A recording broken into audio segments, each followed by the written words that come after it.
할렐루야. 거룩하고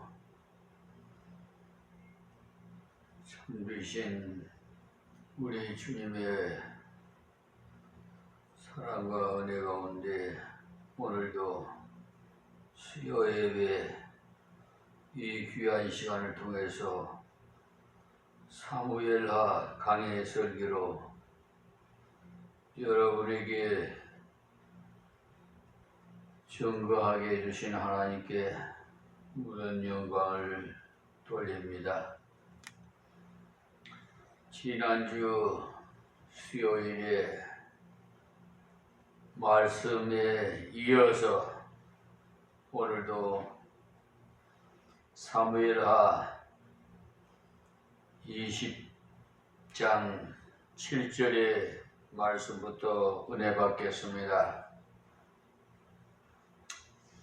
지난주에도 말씀을 드렸습니다마는 사람이 자신의 사명을 태만히 여기면은 결과적으로 자신에게 큰 불행을 가져다 준다는 사실을 아시기 바랍니다. 우리 육체의 몸도 어떤 종기가 피부에 나면 조금만 할 때 빨리 치료해 버려야지 그냥 예사로 생각했다가는 방심했다가는 그 조그만한 종기가 생명까지 위협을 줄 수 있습니다. 그러므로 지난주에 이어서 사무엘하 20장 7절에 요압을 쫓는 자들과 그렛 사람들과 블렛 사람들과 모든 용사들이 다 아비새를 따라 비그리의 아들 세바를 쫓으려고 예루살렘에서 나와서 아멘. 이 말씀은 아비새는 다윗의 명령을 받자 즉시 수행하는 모습을 볼 수가 있어요. 그러니까 여기 이 사람들은 흩어진 유다 사람이 아니고 전쟁에 나갔던 유다 사람들로서 이들과 또 이방인으로서 유대 그 귀한 그렛 사람들과 블렛 사람과 합류해서 다 아비새를 따라 나갔다는 말입니다. 그러니 이방인들까지도 다윗의 명령을 받고 잘 따라서 같이 나가더라는 말이에요. 요즘 어느 TV 채널인지 자세히 알 수가 없는데 고려 거란 전쟁이라는 것이 있었지요. 우리의 역사에서에. 거기에서도 잠깐 보는데 참 그 서경을 지키기 위해서 경성을 지키기 위하던가 하여튼 그 왕이 국민들을 동원해 가지고 저 거란족들을 막으려고 국민의 백성들에게 전하니 국민들이 다 협조를 해서 왕과 함께 거란 족들을 대처하고 있으면 또 우군이 저 압록강에서 싸우다가 싸웠던 자들이 다 돌아오면서 이제 전부 완전히 예상하는데 완전히 거란족들을 그냥 다 제거시켜 버리려고 하는 것 같아요. 그와 같이 여기 오늘 본문의 말씀도 이 세바를 완전히 세바가 반란을 일으켰거든요. 그래서 이 요압을 쫓는 사람, 그렛 사람들과 블렛 사람들과 모든 사람들이 다 아비새를 따라서 그 비그리 아들 세바를 쫓으려고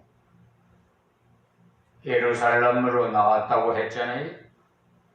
그리고 여기에 아비새를 보면 그는 다윗의 명령을 듣자 즉시 순종해 나가니까 전쟁의 귀한 열매를 맺을 수가 있었습니다. 그러나 아마사는 나중에야 다른 사람이 가고 나니까 그때 가고자 따라 나갔다 결국은 요압의 칼에 맞아 비참하게 죽었어요. 그러므로 우리가 하나님의 일을 할 때도 하나님께서 나에게 맡기셨다는 하나님의 사자로서의 사명감을 가지고 적극적인 자세로서 자기의 기능을 최대한으로 발휘해서 성실하게 일해 나가야만 합니다. 다른 사람과 비교의식에서 마지못해갖고 체면치레나 하려고 하는 그런 의무감에서 봉사한다면 자신에게도 감사와 감격이 없을 뿐만 아니라 하나님의 나라에도 아무런 열매가 없는 그런 비생산적인 역사가 되고 마는 것입니다. 그러므로 우리는 하나님의 일을 사명감을 가지고 적극적인 자세로 감당하기를 힘써야 되겠습니다. 오늘 낮에도 좋으신 분 만나가지고 같이 식사를 나누면서 대화도 했는데요. 나이가 들수록 이 커뮤니케이션, 이래저 서로 대화를 서로 교제한다는 게 굉장히 다정다감하고 서로에게 위로가 되는 것 같아요. 그래서 하나님의 말씀에 보면 독불장군이 별로 원치 않아. 다 서로 합력해서 선을 이루라고 그랬지. 전쟁에도 마찬가지고 무슨 일에도 마찬가지. 가정사나 또 국내외적인 일이나 다 보면은 서로 뜻을 같이 해서 일하면 재밌고 오히려 보람을 느낄 수가 있어요. 8절 말씀에 기드온 큰 바위 곁에 이름에 아마사가 맞으려 오니 때에 요압이 군복을 입고 띠를 띠고 칩에 꽂은 칼을 허리에 메었는데 저가 행할 때 칼이 빠져 떨어졌더라. 여기에 저가 행할 때 칼이 빠져 떨어졌더라. 그걸 유명한 주경가가 다시 번역을 한 것을 보니까 저가 나아갔을 때 칼을 떨어져 나왔더라고 했어요. 칼은 떨어져 나왔더라. 그러니 요압이 쓱 앞으로 나갈 때 칼이 쑥 빠져나오더라. 그런 말이죠. 벌써 요압이 자기 칼이 잘 빠져나올 수 있도록 장치를 했다는 말. 그러니 아마사와 인사를 하면서 둘이 접촉을 하자 거의 빠져나와 있던 칼이 아마사의 살을 뚫고 들어간 것이죠. 이것은 다윗이 요압을 대신해서 아마사를 군대장관으로 임명하고자 한 데 대한 질투에 의해서 계획적으로 준비한 강교한 살인 행위인 것입니다. 그러나 아마사도 보면은 왕이 주는 사명에 대해서 태만함으로 지체하였고 또한 그의 부주의에서 온 잘못도 있는 것이 분명 요압의 칼집에서 거의 나와 있던 칼을 주의하지 않고 그냥 덥석 끌어안으니까 찔리게 되었다는 말이죠. 9절 말씀에 요압이 아마사에게 이르되 형은 평안하니요 하며 오른손으로 아마사의 수염을 잡고 그 입을 맞추리는 채 하며 그랬어요.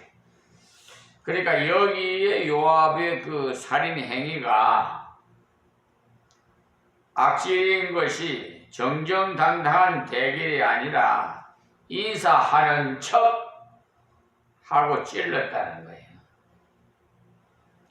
여기에 수염을 잡고 입을 맞추는 것이 유대 사이의 그 인사는 풍습인데 남자끼리는 이런 인사법으로 서로 수염을 잡고 입을 맞추는데 아마사도 요압의 수염만 신경을 쓰고 밑에 부분에는 주의하지 않았기에 그 칼이 심장을 적중시켜 찌를 때 두 번 찌를 필요 없이 죽어버렸다는 거예요. 자, 그 다음 10절 말씀에 아마사가 요압의 손에 있는 칼은 쥐지 아니한지라 요압이 칼로 그 배를 찌르며 그 창자가 땅에 흐르니 다시 치지 아니하여도 죽으니라. 요압과 그 동생 아비새가 비그리의 아들 세바를 쫓을세.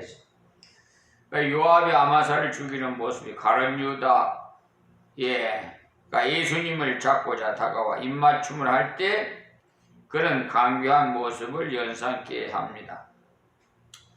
그때 가룟 유다도 이와 같은 방법으로 예수님께 인사를 하면서 입맞추고는 예수님을 잡아가도록 넘겨준 사실이 있죠. 예수님 입을 맞추려고 가까이 오는 가룟 유다에게 유다야 네가 입맞춤으로 인자를 파느냐? 누가복음 22장 48절의 말씀이세요. 그러니 가룟 유다가 친절하게 인사를 하면서 예수님을 팔고자 하는데 예수님께서 충고하신 말씀이 예수님은요 우리 생각과 어떠한 것을 미리 다 알고 계셔요. 사람을 속일 수가 있어도 우리 하나님 예수님은 속일 수가 없습니다. 여기 아마사의 죽음은요 창자가 흘러나와 두 번 찌를 필요 없는 그런 즉사에 해당하는 비참한 죽음을 했던 건데 그래서 뒤에 보면은 사람들이 비참하게 살육당에 엎드려진 아마사의 시체를 보다 못해가지고 큰 길에서 밭으로 옮겼는데도 피가 너무 많이 흘러 옷을 갖다가 덮어 숲속에다가 갖다 버렸다고 했으니 얼마나 비참하게 살해했는지 가히 짐작할 수가 있습니다.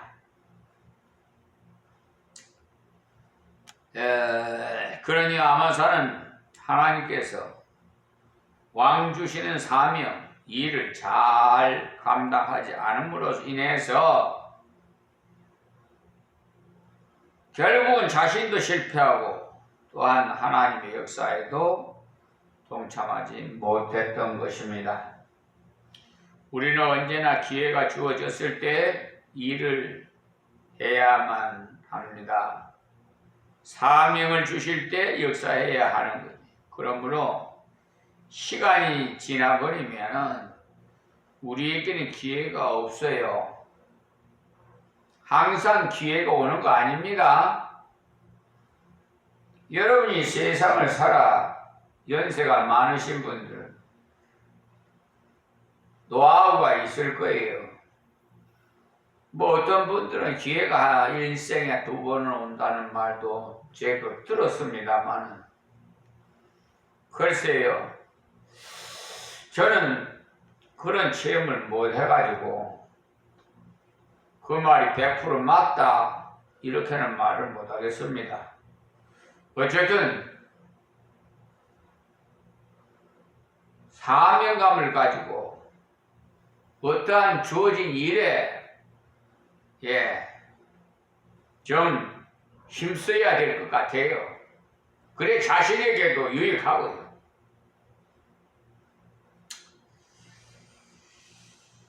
그래서 요압이 이런 식으로 아마사를 죽였기 때문에 다윗이 임종하면서 그 아들 솔로몬에게 요압을 요시찰의 인물로서 항상 경계를 게을리하지 말도록 부탁하면서 그 요압을 평안히 음부로 가지 못하게 하라고 명령을 내는 것을 열왕기상 2장 5절 6절에서 참고하실 수가 있어요.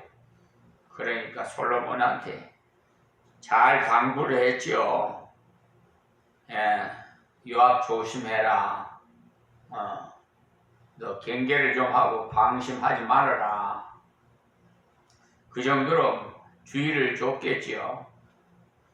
수레야의 아들 요압이 내게 행한 일, 곧 이스라엘 군대의 두 장관 넬의 아들 아브넬과 에들의 아들 아마사에게 행한 일을 네가 알거니와 저가 저희를 죽여 태평 시대에 전쟁의 피를 흘리고 전쟁의 피로 자기의 허리에 띈 띠와 발에 신은 신에 묻혔으니 네 지혜대로 행하여 그 백발로 평안히 음부에 내려가지 못하게 하라. 이 말씀은 다윗이 임종을 할 때 두고 왕위를 솔로몬에게 넘겨주면서 요압에 대해서 경계를 할 것을 말하고 있는 거죠. 그러니 요압은 다윗 평생에 일면 도우는 척하면서 한편으로는 괴롭히는 그런 간악한 인물인데, 여러분 주위에도 그런 사람 겪어본 일이 있든지 지금도 있든지 할 겁니다. 특별히 태평성대에 그 요압이 자기보다도 이렇게 선한 사람을 둘씩이나 죽임으로써 피를 흘렸으니까 요압으로 평안한 죽음을 하도록 허락하지를 말라고 솔로몬에게 분부하고 있는 것입니다. 그러니까요, 남을 해하면 그 해한 것이 내한테도 돌아와요. 되돌아온다는 사실을 꼭 아세요. 남은 눈에 눈물 나게 하면 내 눈물에도 피눈물 난다는 말이, 속된 말이 있지 않아요? 남을 괴롭히면요, 자기도 몇 껍질 더 괴로움을 당해요. 특히 저 사법부 판사들 말이야, 검사들이고, 하여튼 기득권 세력들을 좀 각성하고 좀 겸손했으면 좋겠어요. 어디 국민을 바보 취급하고 우롱하고 못된 것들. 옛날 제 군대 생활할 때만 됐어도 그 사람들 가만히 안 뒀을 텐데, 2판 4판이든지 뭔 사고를 내도 그냥 대형 사고를 낼 텐데, 이 나이가 먹도록 이제 육신이 마음뿐이지 따르지 못하니까 어찌할 수 없네요. 이제 하나님께서 역사하실 일이지 뭐 제가 어떻게 할 수가 없어요. 아주 강교하게 말이야. 상습 사기를 치는 사기꾼들을 손을 들어줘?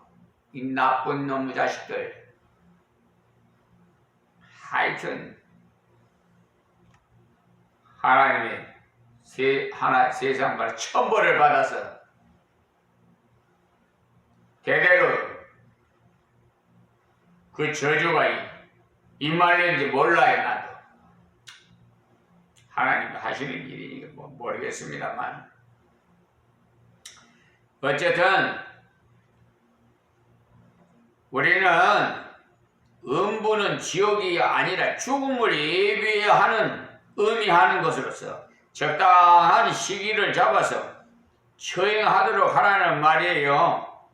그러니 다윗은 암살놈의 그 반란 이후에 이제 복귀함으로써 전국을 수습하고 태평시대를 맞아 서로 화합하며 평화롭게 일해 나가고자 했으나, 한편에서 요압을 다윗의 의도를 거스려서 화평을 깨트려 나갔던 거예요. 그러니 요압 같은 철저한 비교의식에서 사로잡힌 사람은 끝내 제거해 버림으로 라이벌의 등장을 허용하지 않습니다. 요압은 항상 자신을 드러내고자 하는 사람이기에 같이 일하고 같이 역사하지 않고 형제를 짓밟고는 자신을 드러내고자 했던 사람이, 이런 사람들이 여러분 주위에 있잖아요. 하나님의 교회는요 항상 일꾼이 많아야 하는데, 어떤 사람의 불만을 들은 적이 있는데, 여사이의 작은 교회는요 한두 사람이 너무 극성스럽게 설치는 바람에 부딪혀서 가지 못하겠고, 큰 교회는 사람이 오더라도 본체만치해서 못 가겠더라고 말하는 것을 들었어요. 그러니 교회의 역사에 몇몇 사람들만의 참여가 아닌 모든 사람이 함께 일해 나가야 어린 사람도 장성해서 다른 사람과 함께 역사하게 되는 건데,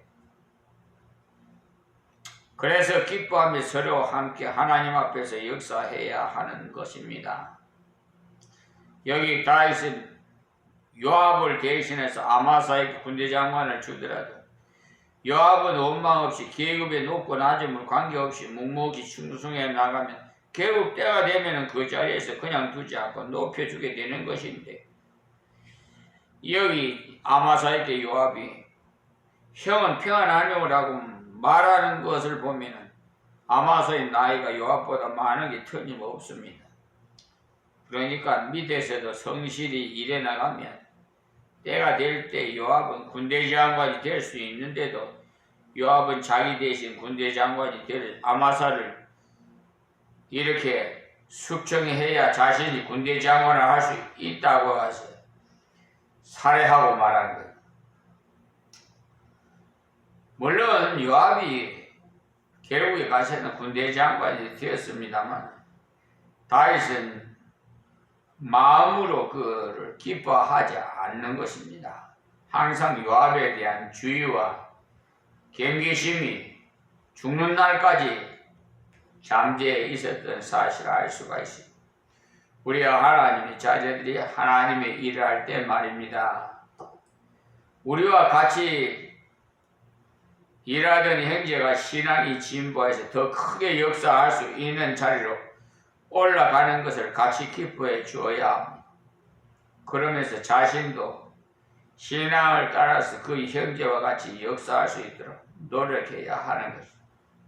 자신보다 더 진보하는 형제를 시기하면서 넘어뜨려서 그런 나쁜 마음으로 고의적으로 올무를 놓아갖고 실족시키고 또 그 사실을 다른 사람에게 퍼뜨리는 이와 같은 행위는 사탄이 우리 마음에 넣어주는 것이므로 즉시 그와 같은 생각을 물리치시고 하나님 앞에 회개하고 형제와 연합해서 역사하는 자가 되기를 바랍니다.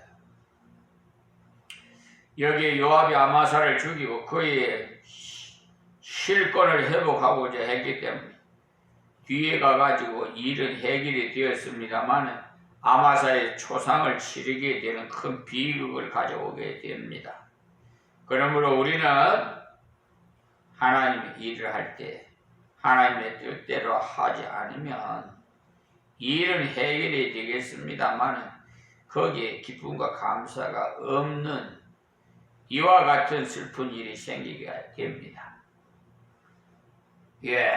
다음 11절 말씀입니다. 요압의 소년 중 하나가 아마사에게 있어서 가로되 요압을 좋아하는 자와 다윗을 위하는 자는 요압을 따르라 할 때 아멘.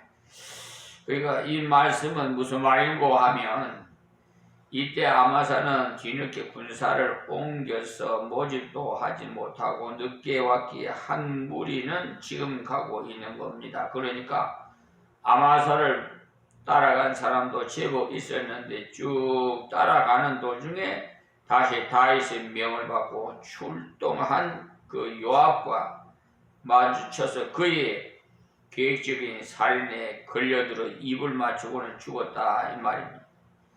이제 아마사의 시체게 되는 우왕좌왕하는 아마사를 따르는 군인들에게 그 요압이 그 소년 보좌관 한 명이 다가와고 결단을 내려서 요압을 따르라고 그것이 다윗을 위하는 길이라고 종용을 했다는 것. 이것은 요압이 자기 세력을 좀 더 키우려는 속셈이었죠. 다음 12절에요. 아마사가 길 가운데 피 속에 굴려져 걷는지라 그 소년이 모든 백성에 섰을 것을 보고 아마사를 큰 길에서부터 밭으로 옮겼으니 쓰나 거기 이르는 자도 다 멈추어 서는 것을 보고 옷을 그 위에 덮으니라. 그러니까 아마사를 따르던 사람들 아마사의 그 시책에 대해서 떠날 줄 모르고 만약 넋이 나가 있으니까 요압의 소년이 더 이상 보는 것을 허락지 않고 밭으로 옮겨서 옷으로 시체를 덮었다는 말이에요. 다음 13절에 아마사를 큰 길에서 옮겨가며 사람들이 다 요압을 따라 비그리 아들 세바를 쫓아가니라. 그러니까 아마사를 따르던 자들 할 수 없이 모두 요압을 따라갔다는 말이에요. 이것은 요압이 자기 군사뿐만 아니라 아마사의 군사까지도 다 합류시킴으로써 자기 공을 세우려는 이런 악한 방법을 썼으니까 참으로 비겁한 행위죠. 요압이 이러한 악한 방법으로 아마사를 죽인 데 대해서 다윗은 일체 말이 없었어요. 왜냐? 그때는 다윗이 자신이 연약했다가 다시 회복되어 돌아온 관계로 말할 때 되지 못하여 때가 되지 못하니까 요압의 살인행위 대할 일체 언급하지 않았어요. 그러나 그의 말년의 임종시에 솔로몬에게 왕위를 넘겨주면서 아들의 왕위가 경고해질 그때에 가서야 적당하게 처리하라고 심판을 맡겼던 것입니다. 이것을 보면 다윗은 모든 일을 적당하게 처리를 했던 것입니다. 오늘 여기서 말씀했습니다. 하나님 고맙고 감사합니다.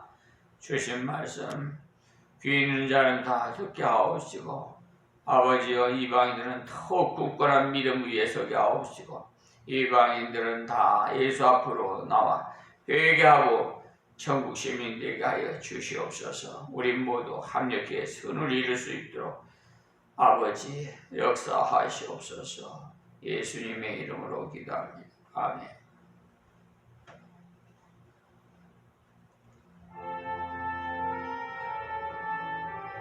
아버지